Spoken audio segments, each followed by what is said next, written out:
Night on Outpost 47 was always quiet. Too quiet. A lonely human mechanic named Ethan Cole worked inside his metal workshop, fixing a half-broken generator that hummed like an old beast. Outside, the wind of the barren moon scraped against the walls, making a sharp, whistling sound. Most humans hated this silence. But Ethan had learned to accept it. It was the kind of silence that reminded him he was far away from war, far away from people, and far away from trouble. But tonight, trouble came to him. Ethan was tightening a bolt when the ground suddenly shook. Not a small shake, a deep, heavy tremor, like something large had slammed into the sand outside. His tools rattled. The lights flickered. Dust fell from the ceiling. Ethan froze. What was that? Before he could think, a second tremor hit louder, closer, stronger. Then a sound came. A sound he knew too well. A crash, not a meteor, not a machine. It was something landing. Ethan grabbed his jacket, rushed outside, and felt the cold metal door slam behind him. The night sky was dark, except for thin silver clouds that moved slowly. But right in front of his workshop, a glowing shape burned on the sand. Something or someone had arrived. As the smoke cleared, Ethan's eyes widened. A tall alien figure was lying on the ground, armor cracked, chest glowing with a strange blue symbol, breath weak. The alien tried to push himself up, but collapsed again. His skin was dark silver, and his eyes flickered like dying embers. Ethan stepped closer, unsure if he should help or run, but the alien lifted his head and stared right at him. "Human," the alien whispered with a broken voice. "You saved me once." Ethan felt cold. He didn't remember saving any alien before. Not exactly. During the war years ago, he had helped many wounded soldiers. Maybe this one was among them. The alien reached toward Ethan with a shaking hand. "I repay my debt." Tonight, Ethan swallowed. Debt. What are you talking about? Before he could ask more, he heard footsteps, soft, slow. Careful. Someone else was there from behind the wreck. Two shadows slowly came forward. A tall alien woman holding a small child in her arms. The woman's skin shimmered with blue energy patterns, glowing softly like starlight. Her eyes were bright, violet, but tired, afraid, and unsure.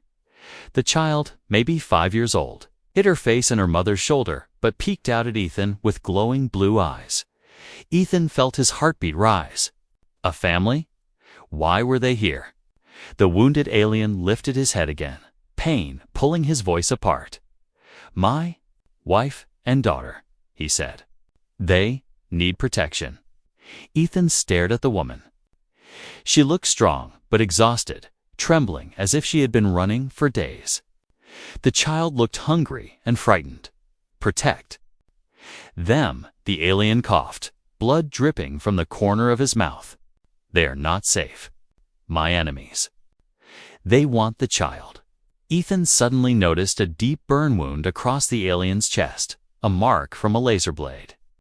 Whoever attacked him was skilled and heartless. But before Ethan could ask why the alien brought them to him, the alien grabbed Ethan's arm with surprising strength. "I leave them." "To you?" Ethan's mind went blank. "Leave them? Why me?" The alien's voice dropped to a whisper. "You saved my life once. I repay my debt." With mine, T looked at his wife and daughter one last time. His eyes softened, then emptied. His body relaxed. His hand fell from Ethan's arm. The alien warrior was dead. The woman let out a small, silent cry. The little girl held her mother tighter, her tiny hands glowing for a second with soft blue energy. Ethan stepped back, shaking. This wasn't normal. This wasn't a simple accident. This was something much bigger. Before he could think, he heard a faint buzzing in the distance. Like engines. Not human engines. alien. Fast hunting. The woman looked at the sky, fear returning to her glowing eyes. "They are coming," she whispered. Ethan felt his stomach twist. "Who?" "The hunters," she said. "They kill anyone who helps us. And they are tracking us now." Ethan quickly guided her inside his workshop, confused but alert. He had no idea what these hunters were capable of, but he knew one thing. They were coming for the wife and child of a dead alien warrior. And they would stop at nothing. As Ethan shut the heavy metal door, a sharp beam of light swept across the sand outside. A dark shape landed far away, crawling like a mechanical spider. Scanning the ground, Ethan's workshop felt suddenly smaller, colder, more dangerous. He looked at the alien woman and her child, both trembling, both watching him silently. He didn't know who they were. He didn't know what fight they carried behind them. He didn't know why he was chosen, but something inside him whispered, "This night will change everything." Inside Ethan's workshop. The air felt heavy and sharp, like the room itself understood the danger approaching. The alien woman held her daughter close, both shivering not from cold, but from fear. Their glowing markings pulsed faintly, almost like they were warning Ethan of something he could not yet see. Ethan locked the door, pushed metal crates in front of it, and grabbed the emergency lantern. The main lights flickered under the pressure of the tremors outside. For a moment, there was only silence. Then Ethan looked toward the alien warrior. Lying on the table, still, cold, gone, Ethan exhaled slowly. I'm sorry. I tried." The woman did not respond. She simply knelt beside her husband, placing her forehead against his. The glowing tattoos on her arms dimmed like fading stars. The little girl touched her father's hand once, then hid her face again. Ethan felt a twisting pain inside his chest. He had seen death many times during the war. But this felt different. This death had brought responsibility with it. After several minutes, the woman stood up. Her voice was quiet, almost broken. He knew he would die tonight. Ethan turned. "What do you mean?" "He chose you. That is why he came." Ethan frowned. "But why me? I don't even remember him." The woman looked at him, her violet eyes reflecting the lantern's soft light. "You saved him long ago on the battlefield of Eric's Delta. He never forgot. You gave him water when no one else would. You stopped his bleeding. He lived because of you." Ethan froze. He remembered Eric's Delta. He remembered pulling a wounded soldier to safety. But he never knew that soldier was this alien. The woman continued, her voice trembling slightly. "He believed that humans, especially you, value life more than many of our kind. He trusted you more than his own clan. That is why he brought us here." Ethan rubbed his face, trying to understand the weight of her words. "But why leave you and your daughter to me? I'm not a warrior. I'm just a mechanic." The woman stepped closer. Her expression was firm but sad. "He left us with you because you don't run from danger. You face it." She paused. "And because he knew the hunters would not hesitate. They want the child." Ethan looked at the little girl, who now stared at him with wide, glowing eyes. "Why her? She's just a kid." "She carries something." The woman whispered, "A rare spark in her blood. Something ancient, something powerful." Ethan felt a chill. Powerful how? Before she could answer, the ground shook again.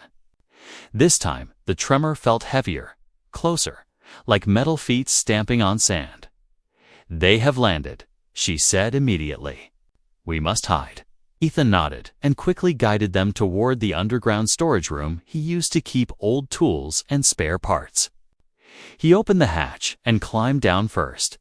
Once they were inside, Ethan sealed the hatch above them. The darkness down there felt thick, but the woman's glowing markings gave a soft blue light. "What do these hunters want?" Ethan whispered. The woman held her daughter tighter. "They want to erase our bloodline. My husband was one of the last royal defenders of our clan. He protected the core flame, and our daughter carries its light." Ethan whispered back, "So she's important?" "More than you can imagine," the woman said. "She can change the future of our world. That is why the hunters chase us. If they kill her, our people fall into darkness forever." Ethan swallowed. He had expected danger, but not this level of importance. A small tapping suddenly echoed. Above them, slow, mechanical, precise. The hunters were scanning the workshop. The little girl squeezed her mother's neck and whispered, "Mama, I'm scared." The woman kissed her forehead. "Be still, Ari. Be strong. Like your father." Ethan's heart raced. Every sound outside made his pulse jump. Then he heard them. A cold, metallic voice. Close, too close. Target trace detected. Searching area. Ethan clenched his fists. He had no weapons, no armor, no plan. But he felt something inside him spark a quiet anger. These monsters had killed a father in front of him. They had terrified a family. And now they wanted a child. No, not while he was alive. The woman noticed the change in his expression. "You want to protect us," she said softly. Ethan nodded slowly. "I don't know why he trusted me, but I won't let him down." She looked at him, not as a stranger, but as someone she could depend on. "Then we stand together, human." Suddenly, footsteps grew louder above them. The hunters were right over the hatch. Ethan whispered sharply, "Stay behind me." Light shot through the cracks of the hatch as a scanning beam passed over it. A cold voice spoke again. "Life signature detected." Below, Ethan felt his breath stop. This was it. The hunters had found them, and the real fight was just beginning. The metal hatch shook like someone was testing its strength. Ethan held his breath, every muscle tight as steel. The dim blue light from the alien woman's glowing markings danced across the underground chamber, revealing the terror written in her eyes. Above them, heavy footsteps moved in slow circles. As if the hunters were deciding where to strike first, a sharp metallic sound echoed, clank, clank. Clank.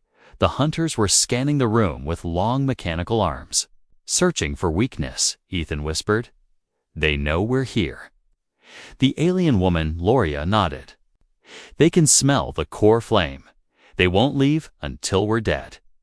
Her daughter Ari hid behind her, gripping her mother's clothes tightly. Suddenly, a cold voice echoed from above the hatch. "Unauthorized lifeforms detected. Extraction required." Ethan felt his heartbeat slam against his chest. Extraction. Meant capture or death. Probably both. Loria placed a hand on Ethan's shoulder. "They are relentless. They don't stop. They don't fear. They don't feel." Ethan looked up at the shaking hatch. "But they bleed." Loria gave a faint, sad smile. "Yes, but only if you can get close." The humming of a large drill pierced the silence. A bright white beam cut into the steel, slowly carving a circle. Ari whimpered. Ethan quickly moved behind old storage crates and waved to Loria to follow. They crouched behind them, using the crates for cover just as the drill finished cutting the metal. The hatch lid dropped down with a heavy thud. A shadow descended, tall, metallic, cold. A hunter unit, a hybrid of machine and alien biology, crawled into the room with spider-like legs. Its glowing red eyes swept across the dark chamber. Ethan's heart hammered. "Don't move. Don't breathe." But Ari let out a tiny squeak. The hunter's head snapped toward the sound. "Target detected." Loria pulled Ari into her arms, shielding her. The hunter lunged fast, deadly. Unstoppable, Ethan reacted without thinking. He grabbed a thick metal pipe lying on the ground and swung it with all his strength. Clang. The pipe hit the hunter's head, making sparks fly. The machine staggered but didn't fall. Instead, it turned to Ethan. Human interference noted. Ethan stepped back. Yeah, interfere with this, he swung again. The machine caught the pipe midair and crushed it like soft clay. Ethan froze. He had underestimated its strength. Before the hunter could strike, Loria extended her hand. Her markings glowed brighter. Bright blue energy shot out and hit the machine's leg. The hunter stumbled, not damaged, but slowed. La Rya shouted, "Run!" Ethan grabbed Ari's hand, and the three of them sprinted toward the far wall where Ethan kept old mining equipment. The hunters above detected movement. Another cold voice echoed, "Secondary unit deploying." More footsteps. More shadows. More hunters. They were outnumbered. Ethan reached the wall and pulled out an old plasma cutter. It wasn't a weapon, but it could melt steel. He turned it on. The blue flame roared to life. Loria pulled Ari behind her, ready to fight again. The hunter advanced, its red eyes locked on Ari. Primary target acquired. Ethan stepped between them. Not today. The hunter charged. Ethan activated the cutter and sliced through the machine's arm. The limb dropped, leaking dark fluid. The hunter screeched, mechanical and alien, a horrible mix. He cut again, this time hitting its chest. The hunter malfunctioned. Sparks burst from inside. It collapsed with a heavy crash. Ethan panted, sweat rolling down his face. "I'm not just a mechanic." Loria stared at him in shock and respect. But the danger wasn't over. The ground shook again. 3 more hunters dropped through the hatch. Loria grabbed Ethan's sleeve. "We must escape. Now." Ethan nodded and ran to the far corner, where an old maintenance vent was hidden behind crates. He kicked the crates aside. "That vent leads to the surface behind the ridge," he said. "It's narrow only. I used it for repairs. But it should fit us." The hunters scanned the room. Multiple life signatures detected. "Prepare termination." Ethan opened the vent cover. Loria crawled in first, pulling Ari with her. Ethan followed, sealing the cover behind them. Inside the vent, it was pitch dark, except for Loria's blue glow. They crawled quickly, but quietly. Behind them, the hunters crashed into the wall and began cutting through. Loria whispered, "Why risk your life for us?" Ethan whispered back, "Because your husband trusted me. And I won't let his child die." Ari grabbed Ethan's hand in the darkness. "You're brave," she said softly. Ethan smiled, even though fear still twisted in his chest. They reached the surface exit, a small metal door hidden behind rocks. Ethan pushed it open. Cold night wind blew in. But just as they stepped out, a giant hunter dropship hovered above them, lights glowing like angry red suns. Loria gasped. Ari held Ethan tighter. Ethan looked up at the massive ship lowering toward them. This wasn't just a hunt anymore. This was a war. Asterisk. The giant hunter dropship hovered above them like a black shadow blocking the stars. Its red searchlights cut across the rocky ground where Ethan, Loria, and little Ari stood. The air vibrated as its engines churned, making the rocks tremble beneath their feet. Ethan pulled them behind a large boulder. "Stay low. Don't make noise." Loria held Ari close, her blue tattoos glowing faintly in fear. Ari's trembling hand tightened around Ethan's sleeve as if he was the only safe thing in the world. The dropship released 3 hunter soldiers. They landed with heavy metallic clanks, scanning the area with red laser lines. Ethan whispered, "They tracked us fast." "Too fast." Loria nodded. "They smell the light pulse from Ari. The older she gets, the stronger its signal becomes." Ari looked down, ashamed. "I didn't mean to." Ethan bent to her level and gently lifted her chin. "It's not your fault. It's their problem for chasing a kid." Ari's eyes shimmered, feeling a bit braver. The hunters split up, searching the ridge. Ethan's mind raced. He was a mechanic, not a soldier. But he had survived war because he knew how to think fast, use tools, and strike when enemies least expected it. He looked around the rocky slope, scattered metal pieces, old mining carts, broken energy coils, unused fuel cells from abandoned excavators. Ethan smirked slightly. He didn't need weapons. He needed creativity. "Loria," he whispered, "can you follow my signals?" Loria nodded instantly. "Yes. What do you need?" "Cover me when I say. And keep Ari hidden behind the cave entrance." Ethan pointed to a small crack in the rock wall. Loria hurried there, hiding Ari behind her cloak. Then Ethan moved. He crawled silently toward the mining cart closest to the hunters. One hunter stood about 10 feet away, scanning the ground. Another was kneeling, checking footprints. Ethan grabbed a rusty metal rod and threw it far behind them. Clank! All three hunters turned toward the sound. Ethan used the moment to roll the mining cart down the hill. The wheels screeched loudly, making the hunters whip around again, splitting their attention.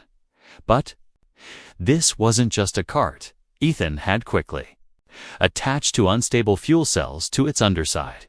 The cart hit a rock, and the cells ruptured. Boom! A burst of blue flame exploded. Dust and sparks flew everywhere. The hunters staggered, their armor cracked by the shockwave. Loria covered Ari with her arms as the ground shook. Ethan coughed, waving away the smoke. One down, two to go. But the remaining hunters were furious now. Their red eyes turned toward Ethan. Human threat detected. Eliminating? They charged. Ethan ran toward a cluster of metal scraps lying near the ridge. His boots kicked up dust. His breath burned. Behind him, the hunters moved with terrifying speed. "Loria?" "Now," he shouted. Rya stepped out from behind the rocks. Her blue tattoos flared bright. She thrust her palms forward. A glowing energy wave rippled across the ground, hitting the hunters like a hammer. They stumbled back, their legs locking temporarily. "Move!" she shouted. Ethan dove toward the metal scraps and grabbed an old capacitor coil, a thick round device once used to power heavy machinery. He slammed it against a rock, breaking it open. Sparks flew out. He rolled the sparking coil under one hunter's legs. The charge ignited. Snap-see, ZZTT. Electricity burst upward, shocking the machine violently. Its limbs jerked uncontrollably before it collapsed. Ethan exhaled. 2 down. But the third hunter was smarter. It stayed at a distance, raised its arm, and fired a red plasma bolt. Ethan barely rolled aside. The bolt scorched the ground inches from his face. Ari screamed. The hunter turned toward the child. "No." Loria shouted, running toward Ari. But Ethan moved faster.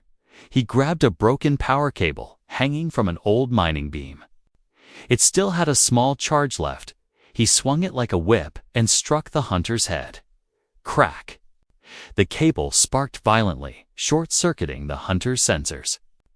The machine staggered, spinning in confusion. But it didn't fall. It regained balance and aimed its plasma cannon straight at Ari. Ethan's heart stopped, without thinking. He jumped in front of Ari, shielding her with his body.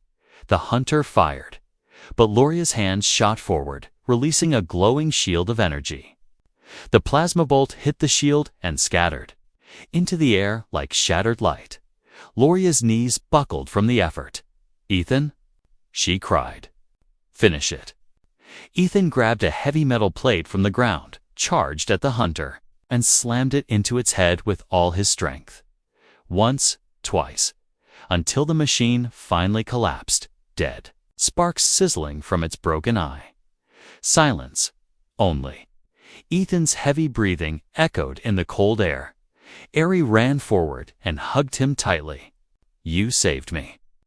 Again, Ethan placed a hand on her head, trying to hide the pain in his ribs. "I promised your father I'd protect you." Loria looked at Ethan with something new in her eyes. Trust, respect, maybe something deeper. But this victory was small above them. The dropship roared louder. Preparing to land more hunters, Loria whispered Ethan, "They won't stop. They will send many more." Ethan looked up at the ship, eyes burning with determination. "Then we run. We hide, and we fight smarter. I'm not letting them take you." Ari grabbed both their hands. Together. They disappeared into the dark ridge as more hunters descended behind them, unaware that the real challenge and the true war had only just begun. Ethan. Loria and Ari ran deeper into the rocky canyon, their breath mixing with the cold night air. The dropship behind them grew louder, firing red lights across the ground like hungry eyes searching for prey. Ari stumbled, and Ethan quickly lifted her into his arms. "It's okay, kid. I've got you." Loria followed closely, her glowing markings fading with exhaustion. She had used too much energy in the fight, but she didn't complain. Her only focus was Ari. Behind them, the metallic roar of hunter engines echoed through the canyon walls. "They will track our footprints." Loria whispered, "Then we stop leaving any." Ethan replied he turned left into a narrow crack between two giant rocks. The entrance was so small that the hunters might miss it. They squeezed inside, sliding sideways until the darkness swallowed them. For a moment, everything was silent except for the sound of their breathing. Ethan set Ari down. "We rest here for a minute." Loria nodded, but then placed her hand gently on Ethan's arm. "You fight like someone who has seen too much war," she said softly. Ethan gave a bitter smile. "I have, enough to last multiple lifetimes." Loria sat down beside him, her legs finally shaking from fatigue. Ari crawled into her lap. After a long breath, Loria finally spoke again. "You deserve to know the truth about Ari." Ethan looked up. "I'm listening." Loria brushed Ari's hair gently as she spoke. "Our daughter carries a light pulse, a rare power passed through royal bloodlines. It appears once every few generations. The last one changed our world. What does it do?" Ethan asked. Rya hesitated, as if choosing her words carefully.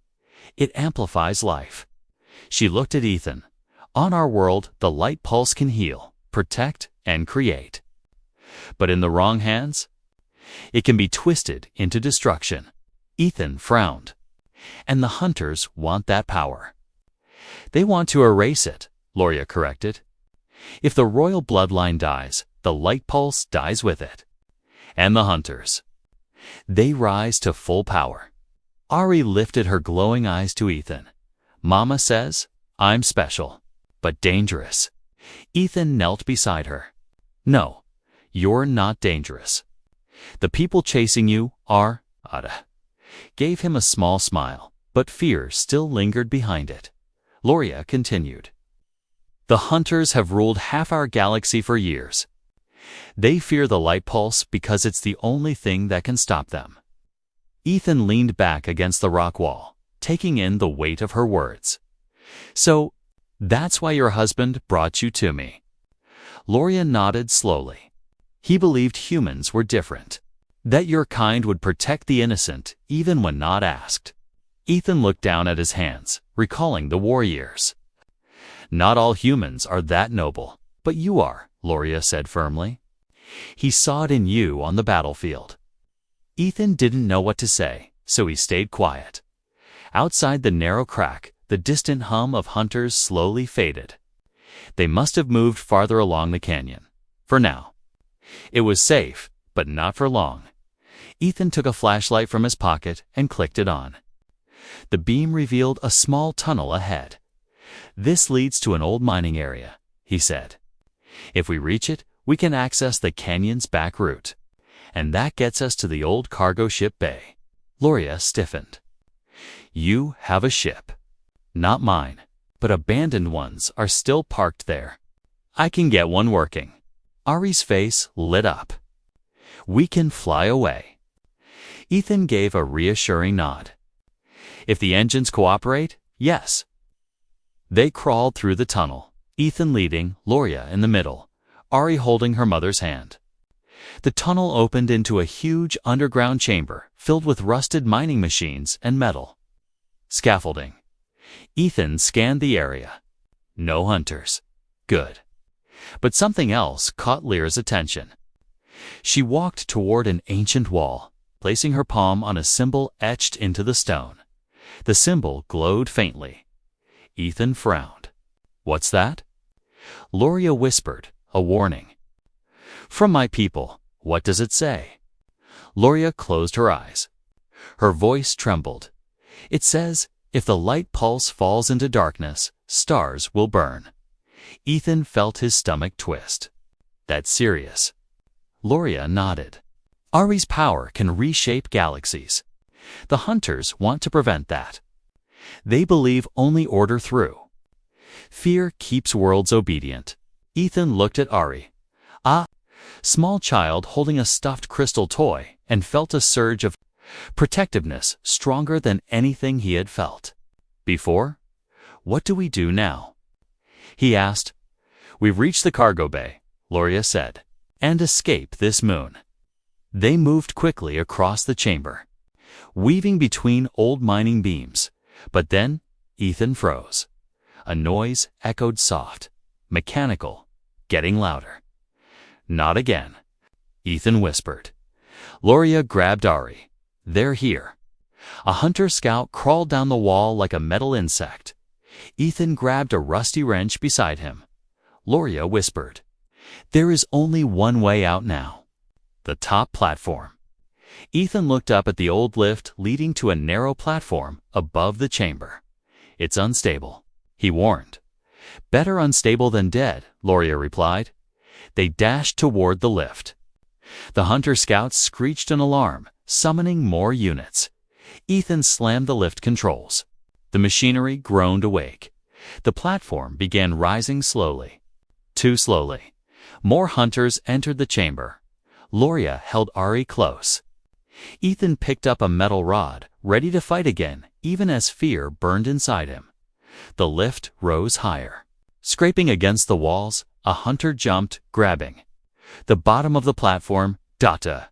Ethan stomped on the hunter's fingers. "Let go." The platform jerked. Hunter claws sliced the air inches from Ari's legs. Loria blasted it with a burst of blue light. The machine fell into the darkness below. The platform reached the top. Ethan, Loria, and Ari ran through the upper tunnel toward the cargo bay, the only chance they had left for survival. And as they ran, Ethan realized something. He wasn't just protecting strangers anymore. He was protecting a family. The upper tunnel shook with every step Ethan, Loria, and Ari took. Dust fell from the ceiling, and the metal floor vibrated like something massive was moving underground. Ethan tightened his grip on Ari's hand as they ran. The tunnel opened into a huge, underground bay, a forgotten graveyard of old cargo ships. Some were rusted, some broken, some half buried in sand. But one ship near the far wall stood mostly intact, a medium-sized transport vessel with faded blue stripes. Ethan pointed. "That one? I can fix it," Lyra nodded. Then we do not waste time. They rushed toward the ship. Ari held her little crystal toy against her chest to stay calm. Her markings glowed faintly, anxiety leaking out like tiny sparks. Ethan reached the loading ramp and tapped the panel. The door screeched open. Inside, everything was dusty and dead. But the bones of the machine were strong. Ethan ran to the cockpit, wiping dust from the control panel. He hit the main switch, nothing. He hit it again, still nothing. "Come on." "Don't do this to me," he muttered. He checked under the console, pulling out tangled wires. "I need a stabilizer coil." He rushed back down the ramp and searched the nearby repair station. Tools, old batteries, broken coils. No, no, no, there. He grabbed a dusty coil and sprinted back to the ship. Loria kept watch outside, eyes glowing, energy ready. Ari stayed near her, hands shaking from fear. Ethan plugged the coil in, crossed a few wires, and twisted the stabilizer ring. The ship lights flickered. The engine hummed weakly. Then the core activated, casting a soft blue light inside the cockpit. Ethan sighed in relief. That's more like it. But the moment of relief didn't last long. Because the ground trembled again, Loria stiffened. They are near. A metallic roar echoed through the cave. Ethan spun toward the entrance. A hunter command unit bigger, faster, deadlier than the ones before, crawled into the cargo bay. Its body was armored in black steel with red streaks pulsing like veins. Behind it, smaller hunters followed. Ari whimpered. "Mama, they found us." Ethan rushed to the ramp. "Get inside the ship, now." Loria lifted Ari and ran into the ship. Ethan slammed a button, raising the ramp halfway. The command hunter spoke with a deep, rumbling voice. "Human, surrender the child. You cannot protect her." Ethan stepped forward, half inside the ship, half out, gripping the edge of the ramp. His voice was steady. "Come and take her." The command hunter roared and sprinted forward. Ethan jumped fully inside and hit the emergency closure switch. The ramp sealed shut just as the hunter slammed into it. Boom. The ship shook violently. "Ethan." Loria called from the cockpit. "We must launch." "I'm trying." Ethan yelled back, running to the pilot's seat. He grabbed the controls. The engine roared, shaking dust off the ceiling. The hunters outside began cutting into the hull with red-hot blades. Loria strapped Ari into the seat beside her. Ari's eyes shined with fear. "Mr. Ethan, will we die?" Ethan glanced back, his voice strong and steady. "Not today. Not while I'm here." He hit the thrust lever. The ship lifted slowly at first, then faster. But the command hunter leaped onto the hull, its claws digging into the metal. Graah. The ship tilted from the weight. Ethan struggled to keep it steady. "Get off my ship." He twisted the ship sideways. The hunter slid, but held on. Loria stood, extended her hand toward the roof, and released a blast of glowing blue force. The energy shook the entire hull. The command hunter's claws tore off, and it fell screaming into the darkness below. "Nice shot," Ethan said, impressed. Loria gave a small smirk. "I am not helpless." But the danger wasn't over. As the ship shot upward through the exit tunnel, more hunters fired red plasma beams from below. One beam hit the lower engine. Boom. Warning lights flashed red. Ari gasped. "We're falling." Ethan gritted his teeth. "Not on my watch." He forced the thrusters to reroute power. Sparks burst from the controls. Smoke filled the cockpit. The ship shook violently, but continued rising. They broke through the ground-level exit and burst into the night sky. Stars filled the darkness. The moon's pale surface stretched below them. But behind them, a hunter dropship rose like a giant shadow. Loria's voice tightened. "They are faster." Ethan smirked. "Maybe, but I'm smarter." He hit a sequence of buttons on the console. Activating the ship's old warp coil. "It's unstable." Loria warned. "So am I," Ethan muttered. The dropship locked onto them. Ari squeezed her seat. "Please. Please." Ethan placed a hand on the warp lever. "If this works, we survive," he said. "If it fails, we die." Ari asked. "Yeah?" Ethan replied. "So, let's hope it works." He pulled the lever. The ship shook. The stars stretched into long white lines. The hunter dropship fired one last beam. It grazed the hull, but missed the core, then room. They disappeared into warp. Silence fell. Ari let out a breath. We made it. Ethan leaned back, exhausted. Yeah, but the hunters won't give up. Loria looked at him with deep respect. You defied an entire empire tonight. Human. Ethan looked at Ari, then at the stars ahead. I'll do it again, he said. As many times as it takes. Asterisk warp travel was rough in a ship as old and unstable as this one. The entire vessel groaned like it was being stretched apart. Sparks jumped from the overhead lights. Ari covered her ears while Loria held her close. Ethan kept both hands on the controls, his jaw clenched. Hold on. Just a little longer. The ship rattled violently, then suddenly thump. Silence, the engines cooled. The lights steadied. They were out of warp. Ethan slowly exhaled. We're alive. That's a good start. Ari peeked out from behind her mother. Are they gone? For now, Ethan replied. Warp threw them off our trail. But they will search again. Laria sat in the co-pilot seat and studied the star map. We jumped far. Very far. This region is empty. Good, Ethan said. Empty means safe. But Loria shook her head. Empty also means no help. The ship drifted through a quiet stretch of space filled with pale blue dust clouds. No planets. No stations. Just silence.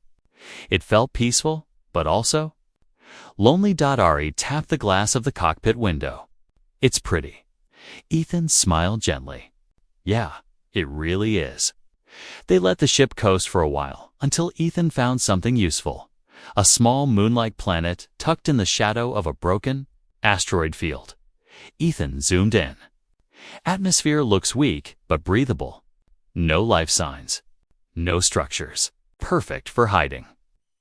Loria nodded. Then we go. The ship descended slowly through thin clouds and touched down on rocky ground. Ethan powered off the engines, and everything fell quiet. He stood up and stretched his sore muscles.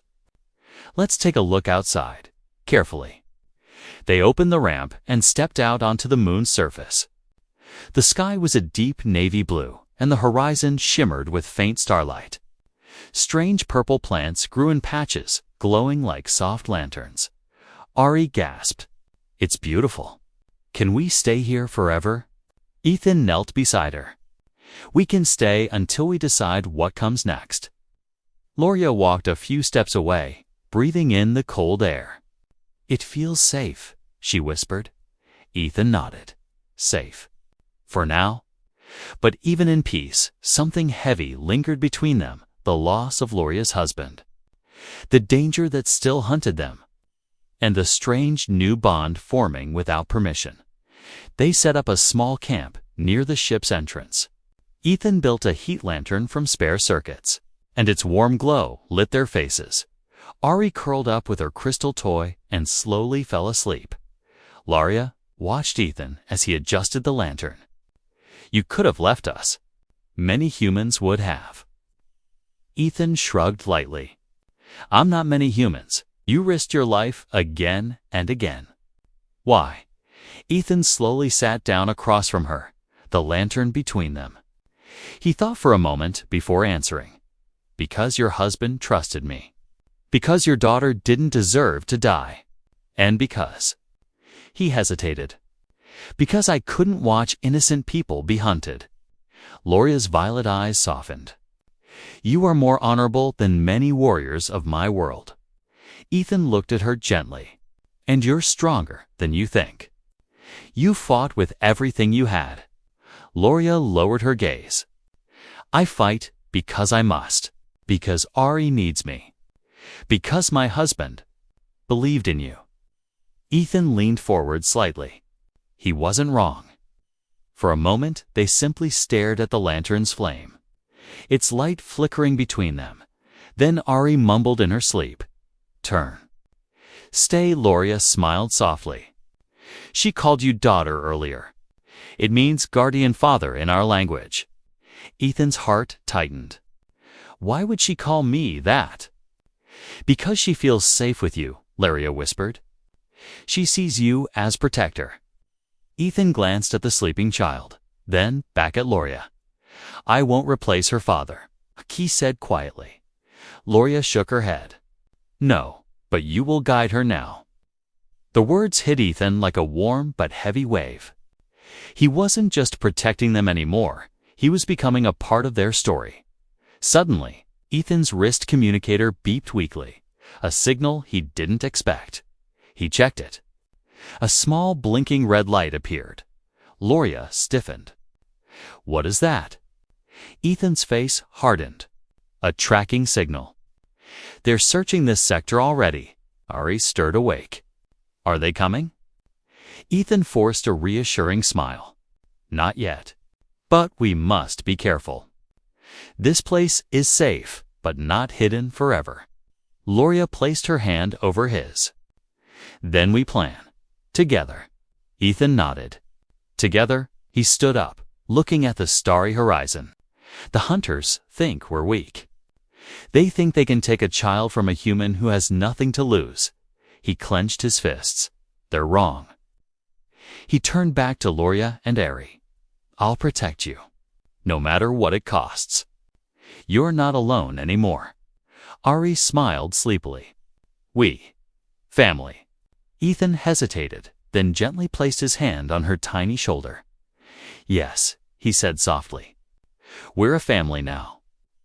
Loria exhaled, a mix of relief and quiet hope. The three of them sat together under the alien sky, unaware that far across the stars, the Hunter Empire had already updated their records. A new message flashed across their command screens. High-priority target identified, the human who holds the air. And deep in the darkness of space, multiple Hunter warships began turning toward the direction of the Forgotten Moon, toward Ethan. Loria and Ari, their journey was far from over.